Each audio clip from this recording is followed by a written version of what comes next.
Okay, today we get to code. So the other day we messed around with shapes. We looked at the grid. Today we're actually going to start to use coding, and today we're going to learn three new pieces of code. Basically, three main pieces of code. There's some other ones we'll learn too. Fill, ellipse, and rect.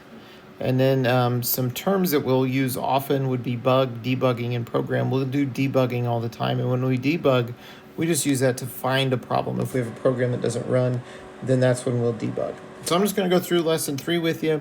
We'll talk about GameLab. We'll talk about where you can find some of the things and how some of the things work. So here we go. Here's bubble number 2. For bubble number 2, this one right now is in text. Let me get out of here so you can kind of see what it looks like because I messed around with this earlier. Get rid of that. Show blocks. All right. So when I start a program here, this is what your screen looks like for all your bubbles from now on. And so what you've got, this is your output area. I can turn the grid on if I need to. I can look where my cursor is, the XY position of my cursor. Over here are the instructions. So the instructions just say what's going on here. They'll give you some kind of an introduction. And then they'll have this section here that's a do this. And it just says, hey, look at this stuff. This is what I want you to do. So for this first program, all I want you to do is look at the code, run the code, and then change the numbers. And so if I click run, I run the code, there it is. I can change the numbers and do something else. And we're just trying to see what's going on. And then down here it says, try to place the rectangle near the bottom right of the screen. So that'd be someplace over here. So I would use my cursor to figure out my X and Y positions for that. Right here, this is my toolbox. And I can just grab blocks from there and drag them over. And I can reset this and I can run it with my new blocks in there. So I get that. Other things that I can do, I can change this so that I code with text. Some people like to type. So you could type out all your code instead of doing the blocks. I can even grab a block and drag it over here. And you can kind of see how that works there too. So those are things that I can do. The problem with the text is if I make a mistake in my text, it doesn't always let me go back to blocks. And so see right now, it won't let me go back to blocks because there's a mistake there. And it says, hey, I've got some stuff that's bad. You need to fix it. So I usually code with blocks because then I can't make mistakes with my code. But then if I need to change something and I don't want to change a whole block, I can switch to text. But I'll show you that when we get to some other things later on. Okay, so this first one is just messing around with the blocks. Bubble number 3 is a video. I'm not sure if the video will play, so I've uploaded it to Schoology, so you can watch the video on Schoology too. She just kind of goes through the same things, talks about GameLab and what we can do with that. Bubble 4, just put some blocks in the corner. You can see on the to-do this, place 2 rectangles exactly in the corner just like the picture. So you're just going to place those just like the picture. If you get stuck, you've got your instructions. You've also got this help and tips up here.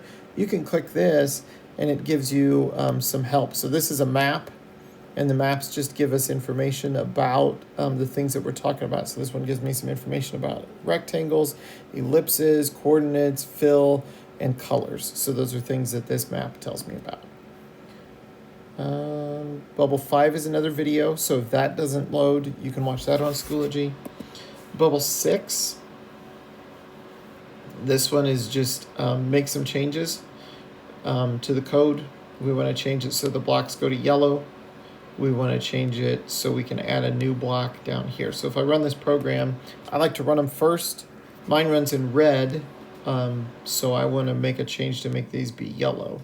But I like to run the program first to see what it does so I know what kind of changes I need to make. This one is this is another one where I would run the program first, and then I can kind of see, okay, it tells me that it wants me to make it look like this, so I know that there's some changes that I have to make. On Thursday when we were here, we talked about how the order that we do things in matters, so this is another order one. So we're going to think about colors and orders. This one uses ellipses, so we're just going to make some ellipses on here. Bubble 9 is some practice where we're going to do some debugging.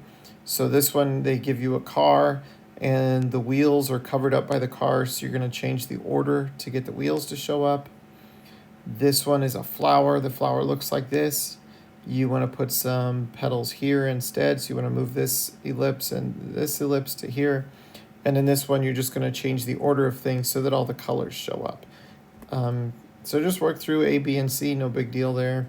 You can do all of that. You can see that tells me what it's supposed to look like. If I run the program, this is what it looks like. So I just know that I have to reorder some things. So all those on bubble 9, A, B, and C, we know what those are going to be. All right, bubble 10 here is an assessment, and it's going to have a purple check mark here, and that just says, hey, this would be a good one for your teacher to look at to make sure you're getting the main ideas. So I would run this program first, and I can see it's got 3 circles and then a gray square, and I need to try to make it look like this. So I'm going to reorder things and move things around so that I get my gray square. And then the last one is a challenge. They give us challenges at the end, and we don't do all the challenges usually, but since we're starting out, we want to learn a lot of good commands here. So we're going to do 11A, B, C, and E. A, B, C, and E. And then when you're done with that, you're done with lesson 11, or with lesson 3, and you can go on to lesson 4. So I hope everything's going well. Let me know.